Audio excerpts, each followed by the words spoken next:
जय गुरुदेव,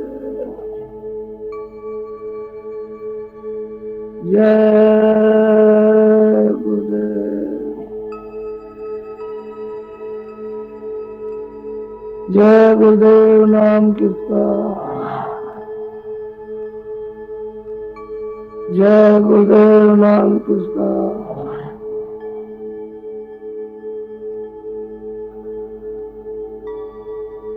हम मनुष्य है, बुद्धि रखते हैं, हमको बुद्धि मिली हुई है भूत भविष्य वर्तमान को सोचने समझने के लिए, और उससे हम लोग काम लेते। लेकिन संसारी प्रपंचों को, संसारी चीजों को ये नहीं समझ पाते हैं कि क्या है। हम ही बनाते हैं, हम ही बिगाड़ देते हैं और हम ही उसमें पड़ जाते हैं। अपनी बनाई हुई चीज में आप खुद फंसते हो, ये नहीं सोचते हो कि हमको किसने बनाया। ये सोचने लगो तब तो आपकी समझ में आ जाए। ये सोचते हुए कि हमको किसने बनाया, किसने पैदा किया। अपनी बनाई हुई चीज पर किस तरह से उसमें लिपटते हो कि छोड़े नहीं छोड़ते। इसी को कहते हैं अज्ञानता। पशु है, पंछी है, या मथुरा के किनारे पेड़ों पर तोते रहते हैं।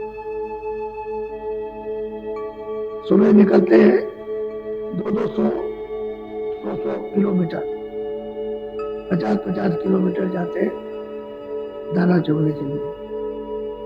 इतनी दूर चले जाते हैं और दाना, लेकिन जो अपने बच्चे छोड़ गए उनका बराबर ध्यान रखते हैं। वो वहां दाना चुगेंगे, सब कुछ होगा और अपने यहाँ रख करके और ले आएंगे बच्चों। और जहां जहां घोंसला है, जहां जहां घर है, उसमें सीधे जाए। इतनी दूर जाने पर और जब लौटते हैं तो अपने अपने घोंसले में जाते हैं, अपने बच्चों के पास। वो पंछी है, उनको कितनी याद रहती है। और आप बुद्धि रखने वाले मनुष्य सब भूल जाते हैं, सब कहते। आपको क्या कहा जाए, मनुष्य कहा जाए, कुछ और कहा जाए। मनुष्य तो बुद्धि रखता है और पंछी होकर अपना डेरा भी जानते हैं सब। तो कहते हैं भजन करो आठों जान। उसका हर तरह से जब आप सही मतलब समझ लोगे तो बुद्धि का सही उपयोग करोगे, और नहीं तो बराबर। जब आपको भेद बताया साधन भजन करते कि हमको भाई वहां जाना है, अपने घर में जाना है, रास्ते में ये मुकाम पड़ेंगे, ये ठेके पड़ेंगे। मुकाम कहते हैं पढ़ाओ, विश्राम करने के पढ़ाओ। जब सुनते हैं उधर से उतार कर लाई गई है तो इन्हीं पड़ाव पर ठहराई गई। ऐसे नहीं कि पड़ाव से सीधे ही पका दिया, बहुत दिनों तक रुके और फिर वहां से स्थान दर स्थान जब लाई गई फिर नीचे उतारी गई। अब जब रास्ता मिल जाए, भेद मिल जाए, तो आपको क्या करना चाहिए। यहाँ काम कर रहे हो, लिखा पढ़ी कर रहे हो, पर उसको याद करते हो। रोटी खा रहे हो तो उसको याद करो। रोटी तो मुंह से खा रहे हो, हाथ से उठाया, मुंह से खाया, लेकिन याद उसकी। जब सो तो उसी की याद में सो जाओ। इसको कहते हैं आठ हो जाओ। हर वक्त चलते फिरते, खाते पीते। और जब कमाई शब्द की हो जाए तो शब्द 24 घंटे को जानो, 24 घंटे बोलता है, एक क्षण भी बंद नहीं होता। हर वक्त आवाज सुनाई, हर वक्त बाजे सुनाई देते, हर वक्त वाणियां आती। तो कहते हैं बराबर उनको सुनते रहो। यह है 24 घंटे भजन करो, आठों जाओ। 24 घंटे भजन करो, कभी छोड़ो मत। जब इस तरह की साधक दृष्टि लग जाती है तो उसका सब काम है, शरीर के काम का, उसका सब का परमार्थी कार्य होने लगेगा। वो कर्म परमार्थी हो, तो वो कर्म लिपायमान नहीं करता, आपको बंधन में नहीं डाल सकता। और जो इसमें लग करके करोगे उसको छोड़ करके उससे बंधन हो जाएगा। आपने पेट भरने के लिए, बच्चों की सेवा के लिए, आए गए के सत्कार के लिए वो कर्म किया है, तो आपको बांधेगा नहीं। लेकिन अतिरिक्त जो कर्म करोगे तो आपको बांध लेगा। उधर से ध्यान हट गया, चिंतन हट गया, याद नहीं करते हो, और शब्द को आपने प्रकट नहीं किया, उस शब्द का साथ नहीं किया, तो 24 घंटे 8 जाम फिर आप नहीं कर सकते। तो भजन करो। पहले जो है, आप जब थोड़े लोग थे, बड़ा कमरा, बड़ा हाल, या किसी से घिरवा दिया कि मैं इसमें जो जिज्ञासु है इसमें आ जाए और बैठ जाए, इनको नाम दे दिए, नामदान दे दिए, तो आप नामदान लेते। तो ऐसा नहीं सोचो कि वो जो आकर के अंदर बैठ गए वो चले नहीं गए, उसमें से बहुत चले गए तो कभी नहीं आए। आपने तो सोचा कि ये नामदान ले गए, हम नामदान ले दिया, तो मत में ऐसा नहीं।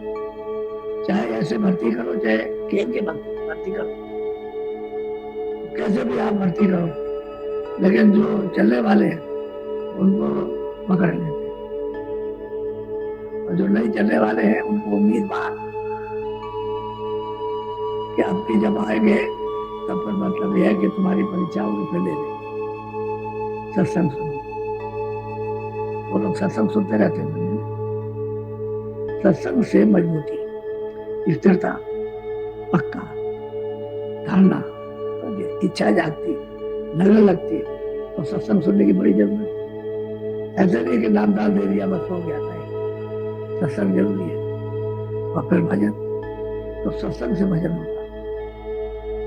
वैसे नहीं तो कहते हैं कि भजन जो गुरु ने रास्ता दिया उसका, जो जो आपको नामदान में जो बताया, जो युक्ति बताई, उसका भजन करो। इसको कहते हैं गुरु का दिया हुआ नाम भजो। वो तो अंदर का भेद बताया, उन्होंने अपना भेद तो कुछ नहीं कहा। वो तो स्थान स्थान का भेद, कि भाई ये ईश्वर का भेद है, ये ब्रह्म का भेद है, ये पार ब्रह्म का भेद है, ये उनका भेद, ये सच्चे, ये सत्पुरुष का भेद है, तो भेद बता। वो कहा मदद मैं करूंगा, मैं यहाँ भी तुमको मिला हूँ, और जब तुम अंदर चलोगे तो उधर भी मिलूंगा। लेकिन ये है कि अंदर चलने के लिए हमारा तुम्हारा प्रेम हो जाना चाहिए। हम तुमसे प्रेम कर रहे, तुम हमसे प्रेम कर, मैं तुम्हारा हो जाऊँ, तुम हमारे हो जाओ। इसमें आसानी होगी। जब मित्र से प्राप्त प्रगाढ़ मित्रता हो जाती है, तो जिधर हो जाता है उधर हो भी जाता। जिससे प्रेम किसी से भी हो, उधर जाएगा तो उधर हो जाएगा। ऐसे ही महात्माओं से प्रेम कर, तो उनके साथ जाने में तकलीफ नहीं, उनको लेने में तकलीफ नहीं, उनको पकड़ने में तकलीफ नहीं। अब प्रेम नहीं है, ना आप उनके साथ जाओगे ना आपके साथ, ना आपको पकड़ेंगे और ना आप उनके साथ।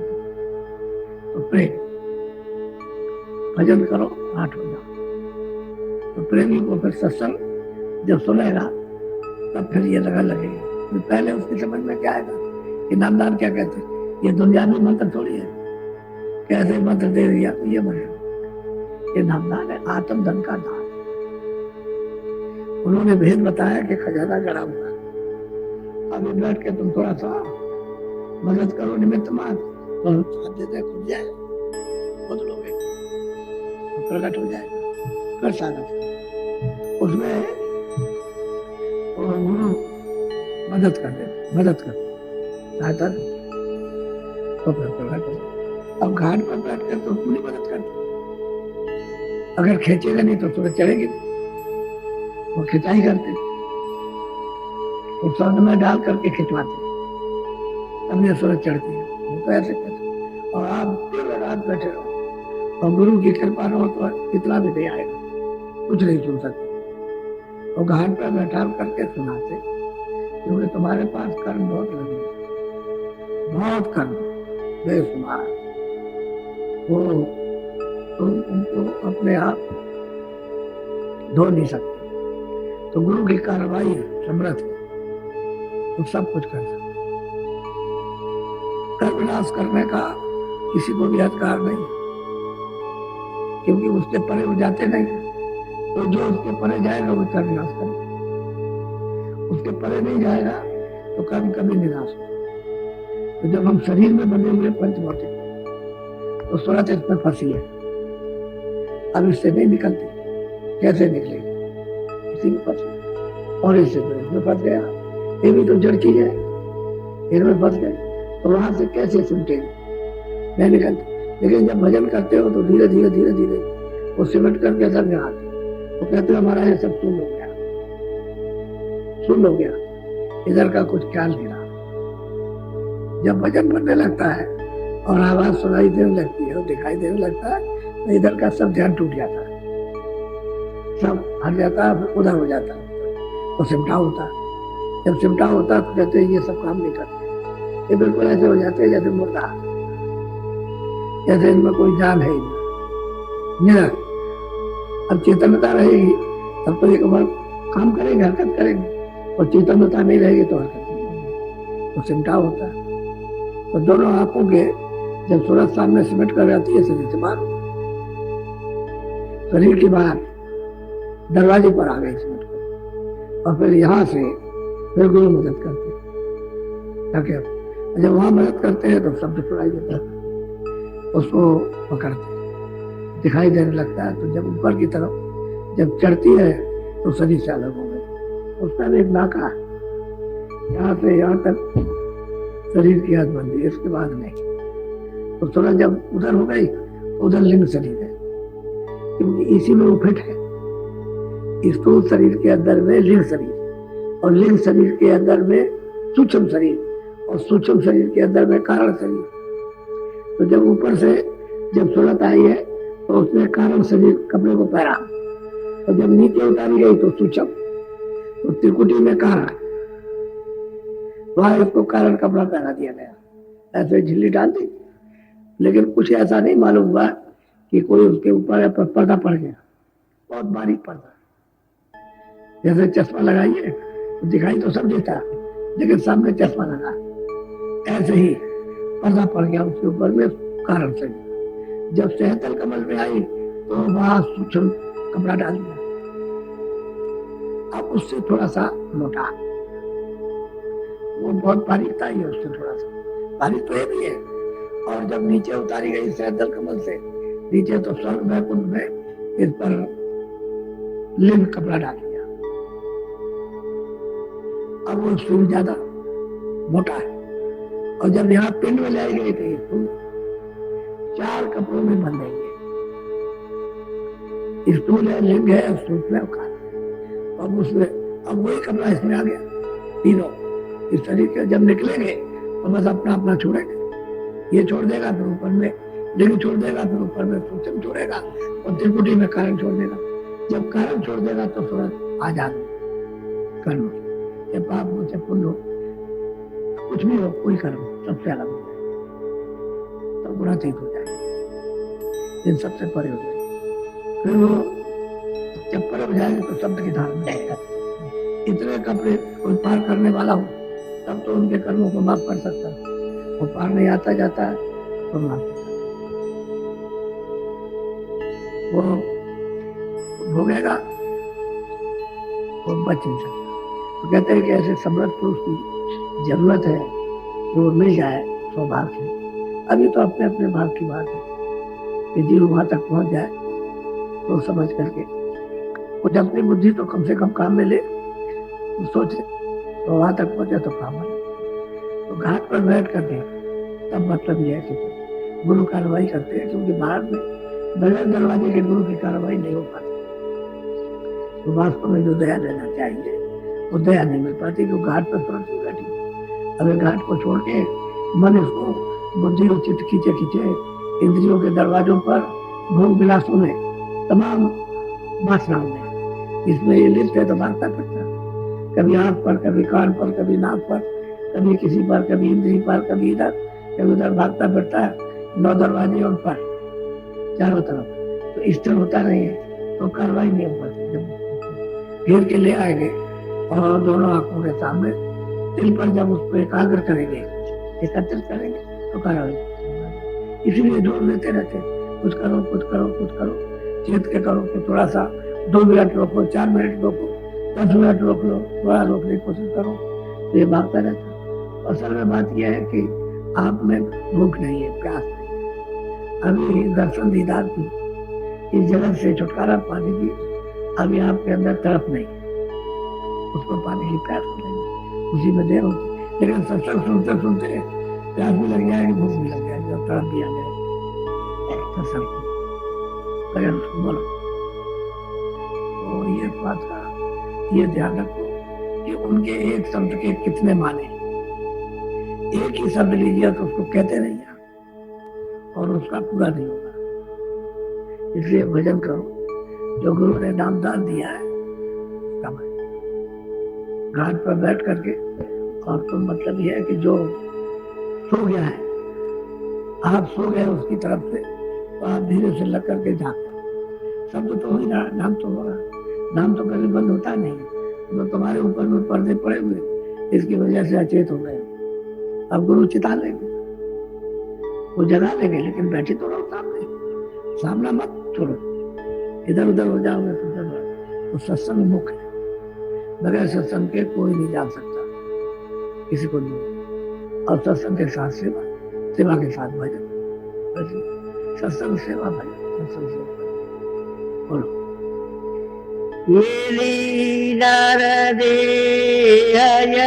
तुमको बनाओ काज कछु अपना।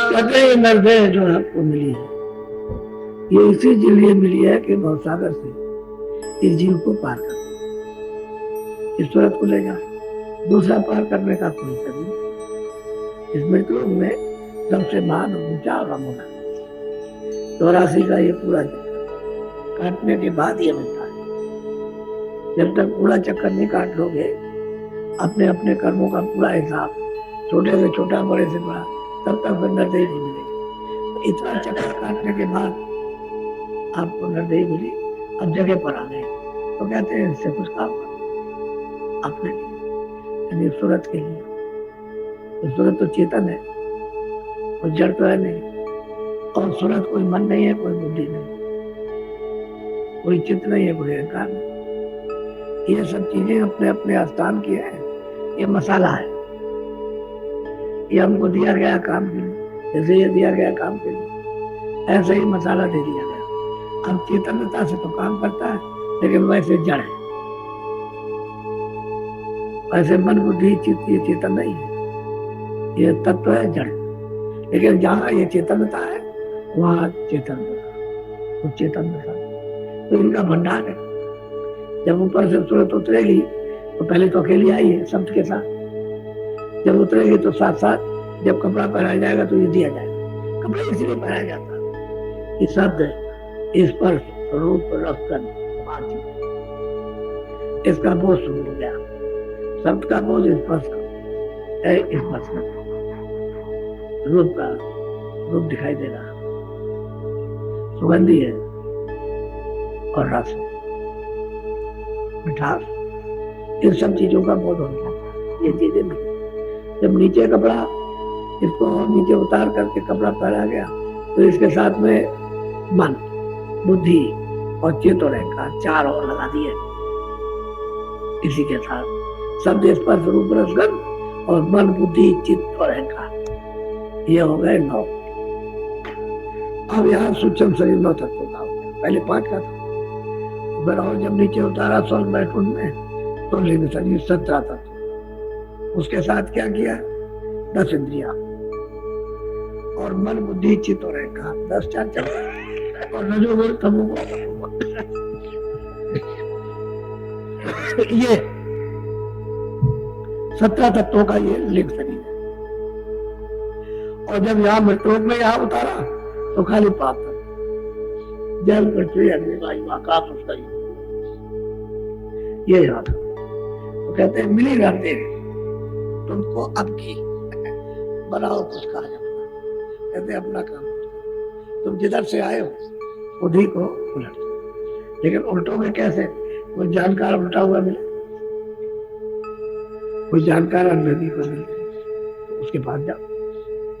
अब खोज करते रहोगे कोई तो मिल जाएंगे। अगर कोई आदमी निकले कि भाई मैं चलता हूँ कहीं खोजूंगा तलाश करूँ, तो उसकी खोज व्यर्थ नहीं है, वो वहीं जाके रुकेगा। मुझे मालूम है जब मैं खोज रहा था एक त्रिकालदर्शी पंडित मिले, कहने लगे देखो मैं त्रिकालदर्शी मुझसे जो पूछ रहा हूँ, और मैंने कहा महाराज जब कुछ पूछना तो कुछ नहीं चाहते, आप ईश्वर बताइए। कहने देखो असली बात यह है कि तुम ये बता रहे हो।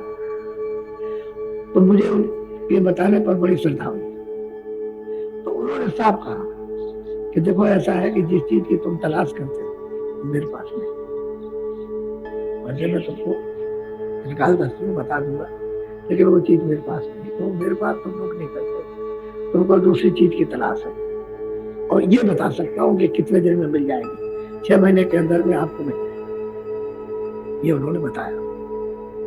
तो बस कहने लगे आप ऐसे ही, आप सब जगह ऐसे ही तलाश करते रहो, खोजते रहो, और वो 6 महीने के अंदर आपको मिल जाएगी, या बता देंगे आपको, लेकिन मेरे पास नहीं।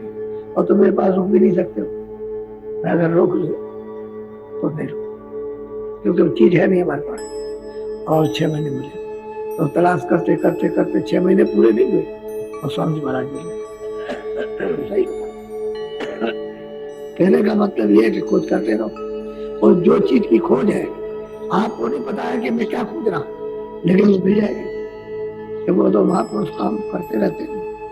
दर्शन पार करता भी, और वो सत्य देश में जाते हैं, पूरा मतलब रोज हाजिरी देते हैं वहाँ, और वो सबको जानते हैं, उनको कोई नहीं जानता, वो कभी प्रकट होते भी नहीं, और जब से सुनते आए तब से वो आए,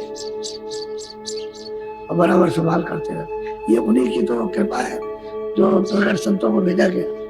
अगर सतपुरुष के दरबार में ये सब चीजें पेश न करते तकलीफों की, तो जीवों को तो कभी मौका मिलता ही नहीं घर जाने, पता ही नहीं लगता कि घर कहाँ। तो उन्हीं की दया हो गई, तब फिर सतपुरुष ने वहां से फिर संतों को भेजा, जाओ प्रकट होकर के और रास्ता इनको बताओ, मदद करो, ले आओ।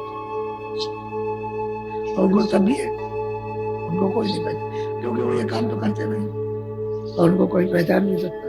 कहीं वो चलाएंगे, कहीं कुछ करेंगे, कहीं कुछ ऐसा ये सब दिखावटी वो करते रहते, कोई नहीं जानता, और जानते सब कुछ नहीं छुपा उनसे, क्योंकि रोज दरबार में हाजिरी देते और सबके पास जाते हैं, खुदा के पास भी और रब के पास और अल्लाह के पास, ऊपर जाएंगे लौट के आए, लेकिन उनको नहीं कोई पहचान। इतना ही लोग जानते हैं कि बहुत सीधे बात, इसके अलावा और प्रकट जो संत होते हैं उन्होंने ये काम, ये बताते हैं रास्ता और मदद देते हैं। बोलो पाछो माते आई सजग में जानियो रे का जगत में आकर के फंसते हो, अरे मैं जितना कम अपने को फंसो उतने अच्छा। तो तुम ये सब देख रहे हो जो कुछ, ये सब रात्रि का स्वप्न। सही बात यह है कि रात को सो जाओ तुम सब कुछ, न कोई राजा है न कोई रैयत है, न कोई धन है न दौलत है न बच्चे, क्योंकि सो गए। तो रात्रि का जब उठे वो तो है बस, एक गरीब होता है कि मैं फलाने मुल्क का बादशाह हूँ और सब मेरे हुक्म में चल रहे, रात को स्वप्न देख रहा और सुबह उठा रहा। ऐसा ही है, राजा है, रात को सो रहा और फकीर हो गया, हमारा सब राजकाज सब चला गया कुछ से, और आँख खुली तो जैसा रहता है। कहने का मतलब ये सब रात का, दिन का भी स्वप्न और रात का भी। दिन देखो रात को सो खत्म, रात को देखो दिन में जब वो खत्म, तो ये रात्रि का स्वप्न है पूरा कर पूरा। इसमें कुछ भी पढ़ने वाला नहीं अपने हाथ, ये सब भर लेगा, और मतलब यह है कि फंसना ही फंसना है और मिलेगा। वो तो हिरन जब दौड़ता है रेतीले मैदान पर तो सोचता है कि और पानी भरा, ऐसा मालूम होता है पानी भरा तो बड़ी चौकड़ी लगाता, आगे जाता नहीं, फिर देखता कि अभी ये आ गया पानी और भगेगा, प्यास के मारे वो भागता है, पानी नहीं पीता। इसी तरह से मनुष्य शरीर में ये जीव भाग रहा है, ये मन के कहीं मिल जाए हमको, तो कहीं नहीं मिलता, चारों तरफ भागता। तो कहते हैं फंसो मत जाग, ये सब रात्रि का दिन का स्वप्न है, इससे कुछ करो अपना काम। नर से बड़े सौभाग्य से ये है जुगों की बात अब की आपको दी गई इसीलिए कि आपकी भजन करो और सूरज जहां से आई है वही पहुंचा दो। ये करो, नरदेवी को बर्बाद मत कर। बोलो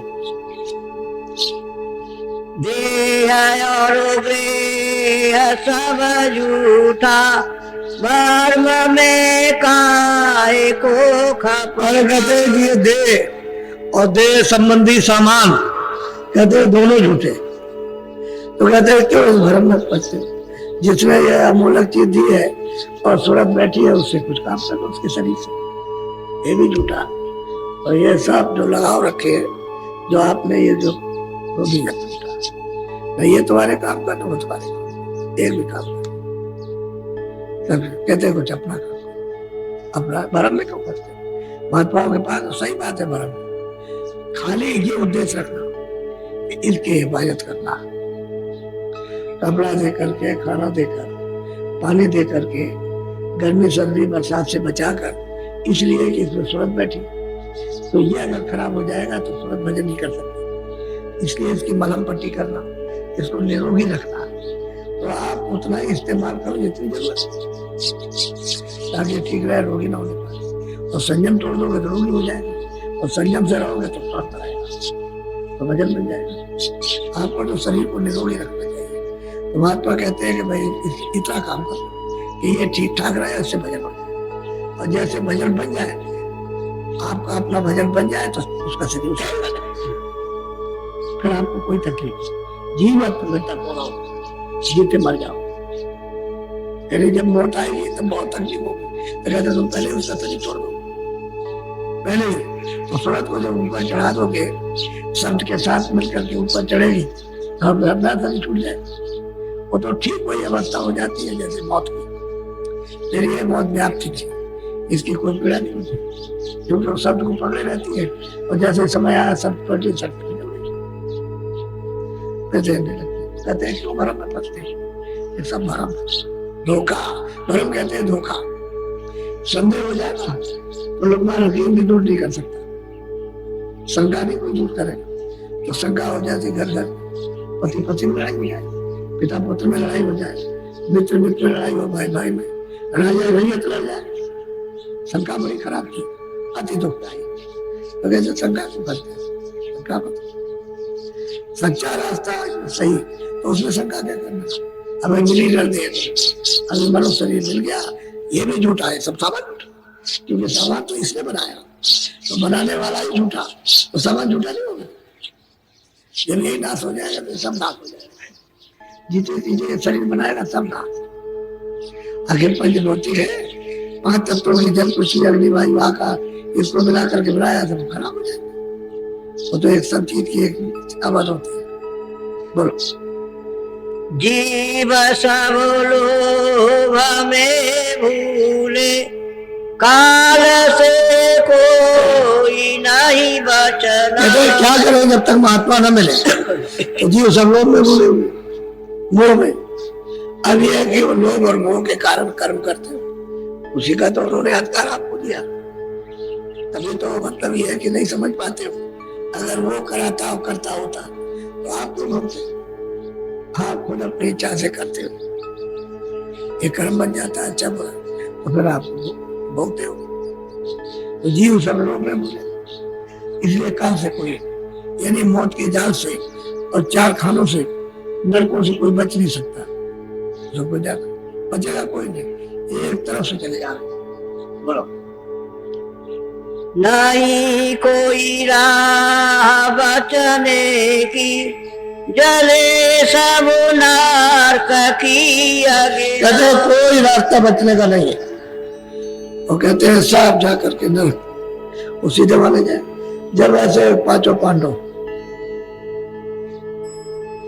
जब ये महाभारत हो गया तो उन्होंने रोक दिया,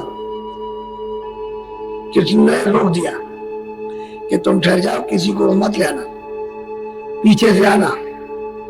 तो उनको रोक दिया कि सब जाने वाले थे उसमें, जहां 56 करोड़ यदुवंशी मारे जाने वाले थे वहां सब जाते। उनका ठहर जाओ, फिर उनको पीछे आना, तो उनको रोक दिया। अब अब वहां गए तो वहां कितनी देर लगती, वहां तो सब सामान सब तैयार, और जरा सा बस क्या पूछ रहा, घास उखाड़ी और उसने उसको मारा, उसको मारा, कौन मामा चाचा भतीजा कौन देखता, बचपन से ऐसा चलाया तो गर्दन किसी के हाथ पर कट के 56 करोड़ देखते देखते 60 से खत्म। तब उन्होंने कहा कि देखो बोलो पांचों पांडव द्रौपदी के साथ सीधे चले जाए वाले, उनको मनुष्य मारने की हत्या लगी, सीधे जाए, बैतरणी नदी है उसमें एक एक करके डूब उसी में गल जाए। तब ये जब उस मैदान में गए तो किसी का धार खून की नदी, ये सब किसी का कुछ, किसी के हाथ किसी के पैर, ये सब। तो एक दिन पहले चार और चार बात कर रहे थे कि चलो वहां मुर्दा पड़ा हुआ खाएंगे खेले। चार बोला है क्या करोगे जाके, आज व्रत कर लो, बड़े बड़े सूरवीर कल यहाँ मैदान में गिरेंगे, खूब खाएंगे, कल है कल त्योहार बनाया जाएगा। अरे क्या मुर्दे को सड़े को खाते हो, जिंदा को खाएंगे, सामने गिरेगा तो खूब खाएगा अच्छी तरह से। तो दोनों व्रत करते रहे और किन्हीं पशुओं को इतना मालूम कल क्या होगा, उनको इतना ज्ञान है। बिल्ली अपने बच्चों को लेकर गांव से बाहर चली जा रही हो और कोई आदमी देख ले तो गांव पर भारी घटना होने वाली, फौरन छोड़ दो, फौरन छोड़ दीजिए, क्योंकि बच्चों को बाहर लेके चली जा रही गांव से बाहर। ये पशु भी आपको बोध कराते हैं कि घटना होने वाली है और आप उसको भी नहीं समझ पाते, कोई क्या करेंगे। कहते हैं नहीं कोई राह बचने की, जले सब डर साफ के साथ एकदम चले जाएंगे और उससे बचाएगा कौन? अब तो कर्म का है जो किया। और आज के वक्त में कौन बचा सकता? अब तो आपको पता ही नहीं कि कौन अच्छा कर्म है, जो आप कर रहे हो तो करो, ये बजी बचा। और उसके लिए क्या है, वो तो एक खेल है उसका, 3 लोग के मालिक का, क्या बिगाड़ने में देर लगती है? ये देर तो जीवों की है कि जो वहां से आए हैं और यहाँ रात और दिन, मतलब ये है कि किस तरह से वो यातनाएं भोग रहे और कोई उनके लिए बचाने वाला नहीं, हमदर्द नहीं है। अब ये तो उनको क्या है, वो तो शासन कर रहे हैं, उनका तो एक खेल ही है जीवों को फंसाने का ताकि आगे ले जा सके, और उन्होंने रोक किया। अब कोई बच सकता है, वह महात्मा बन जाए तो बच जाएगा। जलेंगे आगे मैंने सदिन गौरी भोगे जन्म। अब कहते हैं कि नरकों की आग में, हाँ वो मैं कह रहा था कि जब उन्होंने पूछा कि भाई हमको क्या आदेश कर गए, कह लगे तुमको मनुष्य मारने की हत्या लग गई, किसी को मुंह मत दिखाना और सीधे चले जाओ मुंह ढक करके और सबके सब नदी में गिर जाओ। सब गए।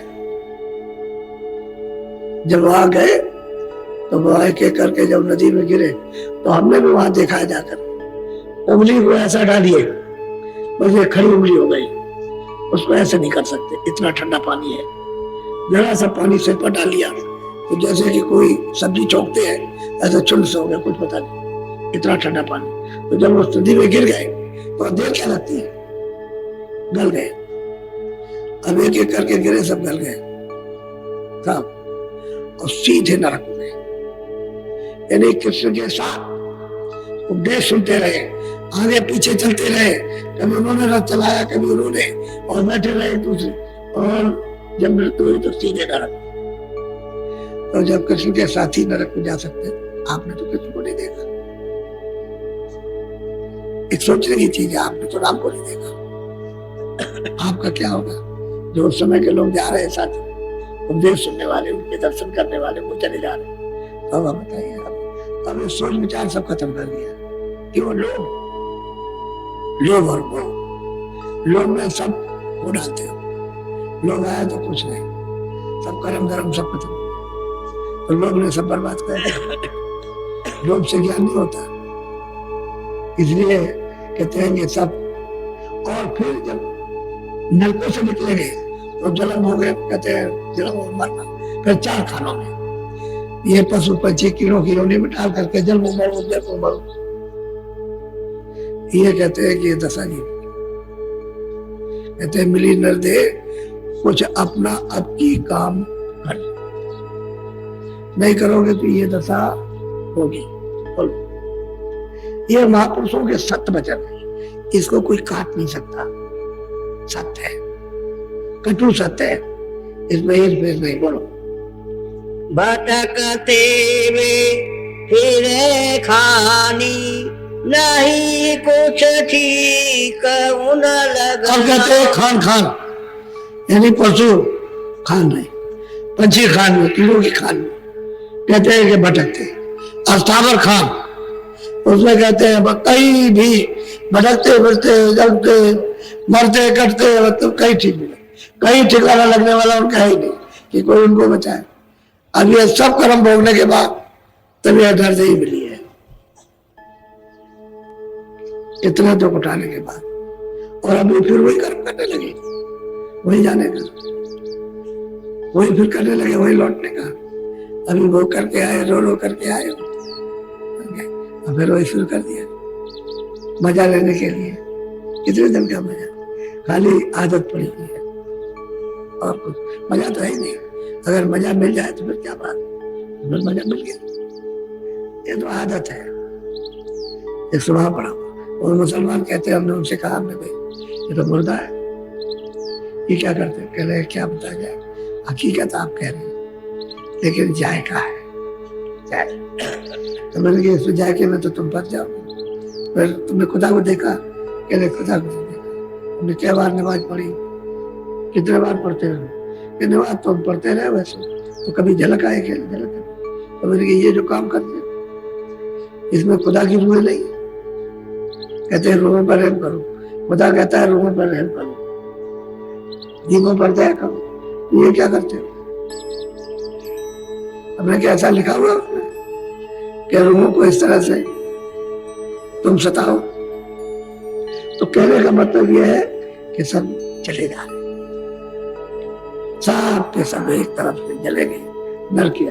और नरकों की तकलीफ, वहां की यातनाएं एक बात की है, करोड़ों करोड़ों बात की यातनाएं, किस तरह से चिल्लाते हैं, सड़ाए जाते हैं, काटे जाते हैं, जलाए जा रहे हैं, किस तरह से। और वहां देखा महात्मा महापुरुषों ने जब देखा, तभी तो उन्होंने कहा अगर वो नरक ना होते, दोजख ना होते, तो कहते क्यों। चार खाने अलग है और ये नरक मतलब दोजख अलग है, तो उसमें जीवों को क्या क्या यातना है तो देख करके ही बताते हैं, ऐसे नहीं बताते। बोलो, दया करे संत और सत्य गुरु, बतावे नाम का जप। कहते हैं कि जो दया करते हैं, जो गुप्त संत है वो भी दया करते हैं, और जो प्रगट मिल जाते हैं वो दया करते हैं। कहते हैं, फिर कहते हैं जब प्रगट मिलेंगे तो नाम का, कहते हैं कि भजना, नाम का भजना, भजन करना, वो आपको बताएंगे। तो कहते हैं नरदेह भजन के लिए मिली है, अब ये कर लो, कपड़े भी पहन लो, खाना भी खा लो, देख भी लो, ये सब कुछ है, बच्चे भी पैदा कर लो, सेवा भी कर लो, ये सब कर लो। लेकिन अपना क्यों समझते हो, ना तुम इनके और ना ये तुम्हारे। सेवा के लिए दिया गया, तो एक दूसरे की सेवा प्रेम से करो। अतिथि आ जाता है तो सेवा नहीं करते, सेवा अतिथि की सेवा, लेकिन वो जानता है कि थोड़ी देर के बाद चले जाएंगे, ऐसे सेवा कर दो। वो 2 घंटे का मेहमान, कोई 4 दिन का मेहमान, कोई महीने का, और वो 10 बरस का मेहमान, कोई 20 बरस का, सेवा कर दीजिए। अपना क्यों समझते हो कि ये मेरा सेवा, आपको जिम्मेदारी दी है, सेवा कीजिए।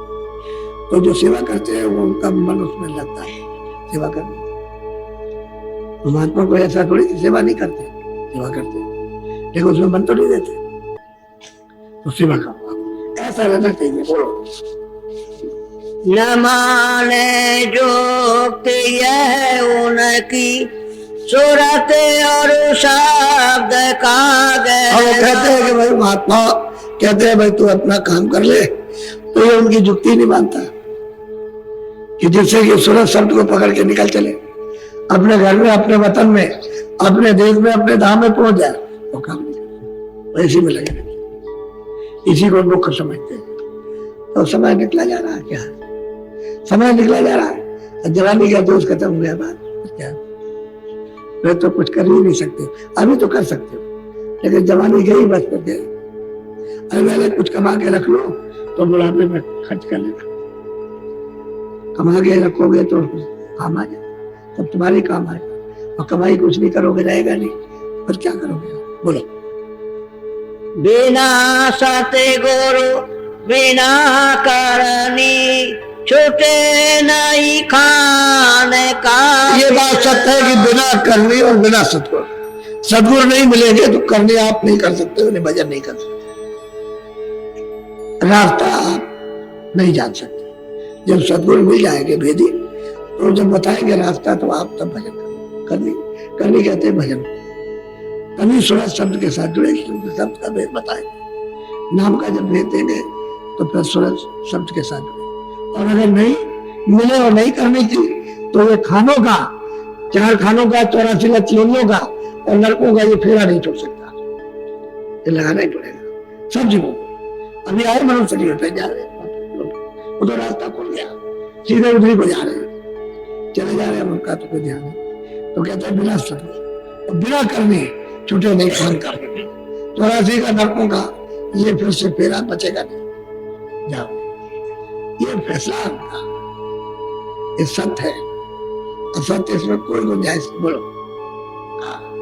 कालग में कहूँ न को कोई नहीं मानता कहना। अब संत जब आते हैं तो कहते हैं मैं क्या करूं, क्या करूं। मैं इनको बहुत समझाता हूँ कि भाई आगे बहुत तकलीफ से भोग के आ रहे, फिर जा रहे हो, फिर तकलीफ उठाओगे, फिर लोगे, तुम्हारी कोई सुनेगा नहीं। कहते कोई मानता नहीं, आगे चले जा रहे हैं। ये इन्हीं भोगों विलासों में, इसी मोह ममता में, इसी में चले जा रहे हैं लोग में, तो फिर गिर जाएगा जाकर, तो इनको कोई निकाले। अब यही तो है कि उसने तपस्या करके जीवन में मान लिया। अब मालिक जो है ऐसे नहीं ले सकता, क्योंकि आपने दिया है उसको। जब आपने दे दिया ऐसे नहीं ले सकते। भाई इतना तो बस इतना ही है कि आप उनसे प्रेम कर लो, बस उनको मान लो, और इतने में काम कर देंगे। और आप उनको नहीं मानोगे तो फिर बस केवल एक ही रास्ता रखा वापस जाने का, प्रेम। और महापुरुषों से प्रेम कर लो तो आपको ले चले। फिर उसमें कोई किसी तरह की जबरदस्ती जुर्म जो ये नहीं है, और प्रेम कर लीजिए। और ये उसने भी कहा कि तुम भजन कर सकते हो, मैं रोकूंगा नहीं, लेकिन मेरे देश का जो नियम बिगाड़ोगे, हाँ, तो मैं उसकी सजा दूंगा। मैंने 4 खाने, जेल खाने बनाए, बड़े बड़े कठिन कारागार, उसमें बंद करूंगा, सजा दूंगा। और नहीं तो तुम भजन कर लो, नहीं, हम नहीं रोकेंगे। और महापुरुष कहते हैं तुम प्रेम कर लो। तो कहते हैं कि जब तक सतगुरु नहीं मिलेंगे तब तक खान का ये फिरना नहीं, फिरा छूटेगा नहीं। वो अगर मिल जाए तो छूट सकता, क्योंकि सूरत को सबके साथ जोड़ देंगे, और जोड़ेंगे तो फिर टूट जाएगा। फिर फेरा नहीं करना है, 4 खानों का, 84 लक्ष्मी और नरकों का, और बिना उनके मिले काम बनेगा। बोलो। हुए मन मुख फिरे दुख में, वचन गुरु का नहीं कहते मनमुख, यानी बच्चों को नहीं सुनते हैं, मनमुख हुए और भोगों में रथ है, और ऐसे भटकते वो है दुखी, रोते हैं, चिल्लाते हैं कि बड़ी तकलीफ है। यहाँ तमाम लोग आते हैं, सीधा सर्टिफिकेट मांगते हैं। अच्छा जवान से कह दीजिए कि हम ठीक हो जाएंगे। अरे क्यों, कुछ करनी करो, थोड़ा बहुत तो कुछ करो ना। और सीधे आकर के सर्टिफिकेट दे दीजिए, लिख करके बस कह दीजिए, सीधा सीधा। आप सुनिए तो आज ताज्जुब होगा आपको कि इनको किसने बता दिया। सीधा चले आते हैं, एकदम से सीधा ये कहते हैं कि आप कह दीजिए कि हम अच्छे हो जाएंगे, ये हो जाएगा, वो हो जाएगा, बस सर्टिफिकेट पहले मांगेंगे, सत्संग भी करेंगे, काम वही करेंगे। तो कहते हैं बहुत समझाता हूँ लेकिन बच्चन नहीं मानते, और लौट लौट करके वही रास्ता पकड़ते, जहां से लौट करके आए रो रो करके वही रास्ता पकड़ लिया, फिर चले जाए। कहते हैं बच्चन गुरु का मनमुख हो गए। मनमुखी, अरे मनमुखी है, मालिक को ना याद करे, घर में बैठा हुआ दरवाजे पर और उसको ना पाए, तब मनमुखी है। और क्या है, रास्ता दरवाजा छोड़ करके भगे चले जाए। फिर इतने बड़े किले का दरवाजा मिलेगा कैसे? आपकी नरदेही में तो मिल सकता, अब अगर नरदेही में चले गए तो वहां कहां से कैसे पकड़ोगे दरवाजा, अंदर कैसे प्रवेश करोगे? तो जब जब नरदेव मिली द्वार पर बैठा दिया, ये दरवाजा है भवसागर से पार जाने का, तो आपने दरवाजा वही बैठे हो भाई, फिर उसी तरफ को चले गए, दरवाजे के अंदर नहीं गए, किले के बाहर ही रह गए। फिर कर्मों में बता दिया उसने, और कर्म करता तो अपना काम करेगा, क्योंकि सैंदल कमल में ईश्वर ने, निरंजन भगवान ने ब्रह्मा विष्णु महादेव को सब दे रखा काम, ये उत्पत्ति प्रलय पालन। तो ब्रह्मा का काम उत्पत्ति का है, विष्णु का काम पालन का, शिव का संहार का, वो बराबर करते रहते। इन्हीं को इनसे कह दिया है आद्या मां शक्ति के, ये मेरा भेद नहीं जान सकते, कि अगर वो जान जाए, उनका भेद जान जाए तो काम छोड़ देंगे। तो कहते हैं मेरे पास कभी ना आ पाए। और 33 करोड़ देवता, 10 करोड़ संपूर्ण, 9 करोड़ दुर्गा, ये सब उनके गण लोग काम करते रहते, और जीव को पता ही नहीं किस तरह से काम होता है। फिकिर नहीं जीव का अपने, पड़ेगा नरक में भूखना। कहते हैं कि अपने अपने जीव का इनको किसी को भी फिक्र नहीं, जरा भी चिंता नहीं। इतना महात्मा चिताते, जगाते, होशियार करते, सावधान वे चले जा रहे हैं, बिल्कुल सुनते ही नहीं, और रो रहे और चिल्ला रहे, बड़ी बड़ी तकलीफ, ऐसी ऐसी तकलीफ, और दवा वाली काम कर रहे हैं सब। जिसके पास बैठ जाइए आग बरसाएंगे, मर गए, कोई दवा नहीं लगती, सब जगह वही लाखों रुपए कितने खर्च कर दिए, अब ऐसा बता दीजिए बस बिल्कुल ठीक हो जाए, और रो रहे हैं। और मतलब ये है कि देखना सब धन दौलत सब कुछ क्या धन करेगा, कर्म ही ऐसा किया कुछ है। कहते हैं मतलब भले चले जा रहे, धीरे जा रहे, और रो रहे चिल्ला रहे, तो कहते हैं फिर नर पढ़ो तुमको, फिर चलो जाकर फिर वहां पढ़ो, फिर जमदूत, उसी को कहते हैं फरिश्ते, और जमदूत कम जाले, बहुत जाले, इसलिए इनको पता ही नहीं कि क्या। बोलो समाधि कर धार लो मन में, कहे गुरु प्यारे निज बचना। कहते भाई समझ करके अपने जीव का कुछ फिक्र करो, कुछ चिंता करो कि वे रुक जाए, किसी तरह बच जाए। और अब कुछ नहीं है तो कहते हो तो निज बचन महापुरुष कहते हैं कि भाई तुम्हारी दुर्गा तुम गई, अभी मान लो कुछ नरदेही में कुछ भजन कर लो। रास्ता कहते हैं हम बताएंगे, हम मदद करेंगे, रास्ता हम सीधा बताएंगे, मदद करेंगे, उसमें तकलीफ नहीं होगी। उसमें लेट के करो, बैठ के करो, खड़े होके करो, कहीं नहीं समय मिले तो टट्टी में करो, वहां भी बैठ के भजन कर सकते। क्योंकि आप कहते हैं मुझे समय नहीं मिलता है तो वहीं बैठ जाना, तो टट्टी भी करना, भजन भी करना, दोनों काम हर वक्त मतलब हर जगह कर सकते हैं। लेकिन करने वाला हो तब तो कर लेगा, अब जैसे करना ही नहीं है, आराम होते हुए भी ना करें। तो कहते हैं अपनी जीवी तो फिक्र करो, और वहां पर तो तुम्हारे हित के लिए सच्ची बात कह रहे हैं। उनको क्या है अपने मतलब तुम्हारे हित के लिए तुम बचो। अब वो तो भाई उसका देश है का, तो उसके देश में ये नहीं कि भाई कसाई हो जाएंगे हमारे साथ शक्ति की, तो कोई शक्ति नहीं करती, वो तो प्यार करते हैं, और प्यार में आप फंस जाएंगे तो निकाले जाएंगे, नहीं तो मनमुख मत करो, कुछ आदेश को समझो। तुम्हारे हित के लिए कहा जाए ये मत करो, ये खराब काम है, इससे दुख होगा, तकलीफ होगी, पीड़ा होगा, रोगी हो गए, मतलब यह है कि अंधे हो जाओगे, बहरे हो जाओगे, और ये अच्छा कर्म है, इससे तुम आराम पाओगे, तो वो काम करो जिससे आराम मिलेगा, वही करोगे जिससे दुख मिलेगा। तो फिर कैसे, फिर आत्म कल्याण कैसे होगा, तो बहुत होगा। वो तो दोनों कर्मों को छोड़ना, यानी पाप को भी छोड़ना, उनको बुरे अच्छे को समझो, तब तो जीवात्मा यहाँ से पास चलेगी। वो उनके पास सामान है, अपना सामान दे करके तुमको साफ कर देगी और निकाल लेगी तुमको। तो हर तरह से महात्माओं ने जीवन को संभालने की कोशिश की, जब जब आए तब तक, लेकिन जीव ऐसे रहे कि बस इसी मोह ममता लोभ में, ये तो लोभ सकल व्याधियों का मूल, यानी लोभ सब व्याधियों का मूल है, यानी दुखों का कारण, खजाना है। और जिसमें ये आ गया और रोते रहता है, मैं भी नहीं पढ़ सकता, रोते रहता, पहले भी रोते रहे, अभी और जाते वक्त भी रोते चले।